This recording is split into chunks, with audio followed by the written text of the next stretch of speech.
E aí, pessoal, sejam muito bem-vindos. Para quem já acompanha nosso Clube do Livro e para quem está chegando agora, se prepara.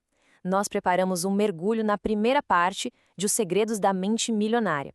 A ideia aqui é a gente desvendar juntos aqueles conceitos que, olha, mudaram completamente o jogo para a vida do autor, o T. Harv Eker. Saudações, leitores lendários! É isso aí. Bora mergulhar de cabeça nos conceitos que a gente viu até a página 30, para a gente construir uma base bem sólida.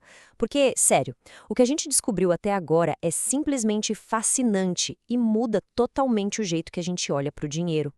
E olha só, a história toda começa com a jornada do próprio T. Harv Eker, né? O cara estava quebrado, frustrado, sem saber para onde ir, até que um dia um amigo milionário da família soltou essa para ele. Essa frase, gente, foi tipo a faísca. Foi o que acendeu aquela busca para ele descobrir, afinal de contas, o que ele não sabia. E a resposta que ele encontrou, nossa, foi surpreendente. Não tinha nada a ver com achar o negócio certo ou a oportunidade perfeita, sabe? A grande sacada foi perceber que o jogo do dinheiro é, antes de mais nada, um jogo mental. Os ricos não só agem de um jeito diferente, eles pensam de um jeito fundamentalmente diferente. E foi aí que o foco do Eker virou a chave completamente. E essa busca toda levou ele para o conceito que é o coração do livro, né? A ideia de que todos nós, sem exceção, temos um modelo financeiro subconsciente que fica ali operando por baixo dos panos.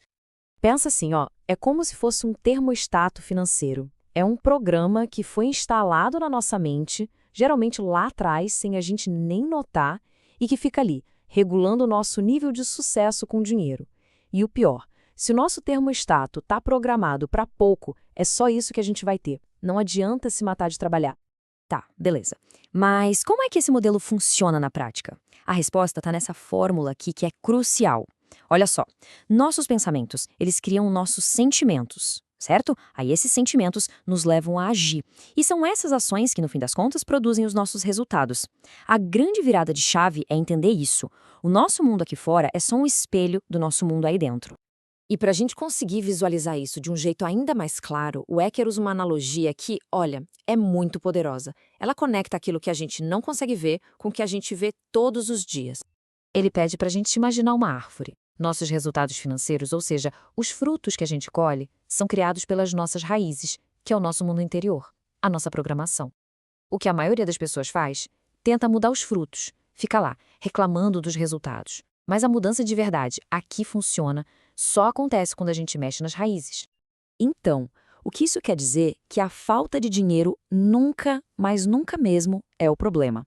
É só um sintoma, um efeito. A causa de verdade está lá no fundo, na programação mental que instalaram na gente há muito, muito tempo. Certo, faz sentido. Mas aí vem a pergunta, né? Se tudo vem dessa tal programação, de onde ela veio? Como é que essas raízes foram parar na nossa mente? Então, o Eker aponta 3 fontes principais para esse condicionamento, e todas elas vêm lá na nossa infância. Primeiro, o que a gente ouviu sobre dinheiro. Segundo, o que a gente viu, os exemplos dos nossos pais ou responsáveis. E terceiro, as experiências específicas, marcantes que a gente viveu com o dinheiro. E é exatamente aqui que as contribuições do nosso grupo de leitura entram como uma luva. Lembra o que o Kennedy trouxe? Aquelas frases clássicas tipo, dinheiro não traz felicidade. Isso aí é um exemplo perfeito de programação verbal.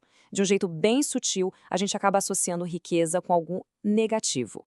Ou então a lembrança do Luiz Felipe com aquela frase que, nossa, muita gente deve ter ouvido. Essa programação verbal instala na gente uma mentalidade de escassez. A gente cresce com a ideia de que dinheiro difícil é limitado e que gastar é sempre um problema e não uma ferramenta. E o que o Vitor compartilhou, gente, chega a ser devastador. Essa frase não só programa a mente para a escassez, ela vai além, ela coloca um teto nos nossos sonhos. É como se dissessem para a gente que existe um limite para o que podemos alcançar, definido de onde a gente veio e não pelo nosso potencial. Pesado, né? A história da Fabi é um exemplo perfeito de como um episódio específico pode criar um bloqueio profundo. A mente dela, numa tentativa de protegê-la, criou uma associação direta entre ganhar dinheiro e uma dor gigantesca, a dor da perda. Isso não é lógico, gente. É uma programação emocional extremamente poderosa. E essa citação do Eker explica com uma clareza absurda por que esses condicionamentos são tão difíceis de quebrar. Sabe, não adianta nada a gente ter um plano lógico ou bonitinho para enriquecer. Se o nosso subconsciente está programado com medo, culpa ou dor associados ao dinheiro, pode ter certeza, as emoções vão ganhar essa batalha e sabotar tudo. Ok. Depois de tudo isso, respira fundo, porque vem a boa notícia.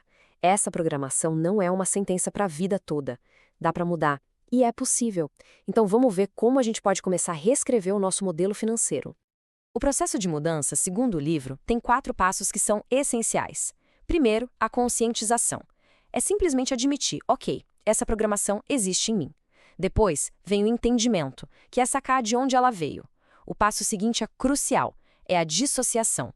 A gente perceber que essas crenças velhas não são quem a gente é de verdade hoje. E por último, o recondicionamento. Instalar de propósito novos arquivos mentais. E uma das ferramentas mais poderosas que o Eker nos dá para o recondicionamento são as declarações. E não é só uma afirmaçãozinha positiva não. A ideia é declarar em voz alta, com energia, com sentimento, porque isso envia uma vibração poderosa para o universo e para cada célula do nosso corpo, iniciando a reprogramação. Essa frase é forte, né?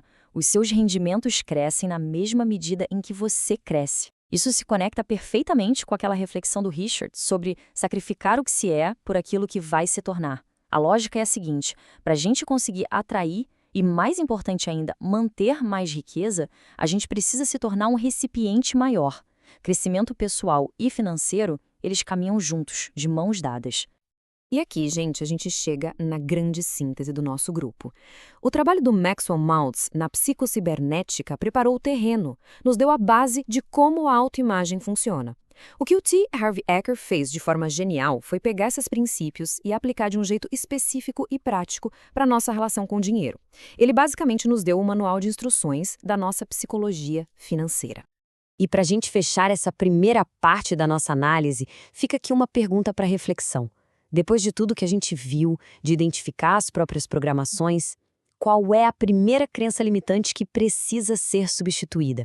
Fica aí a reflexão para a gente levar para a continuação da leitura. A gente se vê na próxima.